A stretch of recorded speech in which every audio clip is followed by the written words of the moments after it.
নজর রাখবো পরবর্তী সংবাদে। দোলের দিনে উঠে আসলো মৃত্যুর খবর। অবশ্য টোটো এবং গাড়ির সঙ্গে সংঘর্ষের জেরে 7 জনের মৃত্যু হয়েছে বলে খবর পাওয়া যাচ্ছে এবং নদিয়াতেই এই ঘটনা ঘটলো।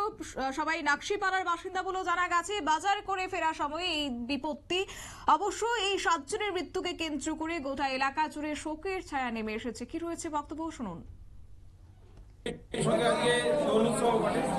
এই রমজান মাস উপলক্ষে পার্শ্ববর্তী নাকাশিপাড়া ব্লকের তেলঘড়ি গ্রাম থেকে বেশ কিছু মানুষজন পুকুরে আসছিল আমাদের চাপড়া বাজারে বাজার করার জন্য। তাই সেই সময় একটা টাটা সুমো কিংবা স্করপিও জাতীয় গাড়ি তাদেরকে ধাক্কা দেয়। এর ফলে দুজন মহিলা এবং একজন 4 বছরের বাচ্চা অত্যন্ত মর্মান্তিক, কিন্তু তারা মারা গিয়েছে। দুঃখ জানানোর কোনো ভাষা নেই। আমরা সেই খবর পেয়ে ছুটে এসেছি। চাপড়া প্রশাসন, চাপড়া থানার সঙ্গে সঙ্গে তাদের রেস্কিউ করেছে এবং প্রায় 10 জনকে শক্তিনগর জেলা হাসপাতালে স্থানান্তরিত করেছে। আমি আশা করছি তারা বাকি সুস্থ হবে। আমি ভগবানের কাছে প্রার্থনা করছি তারা সুস্থ হবে এবং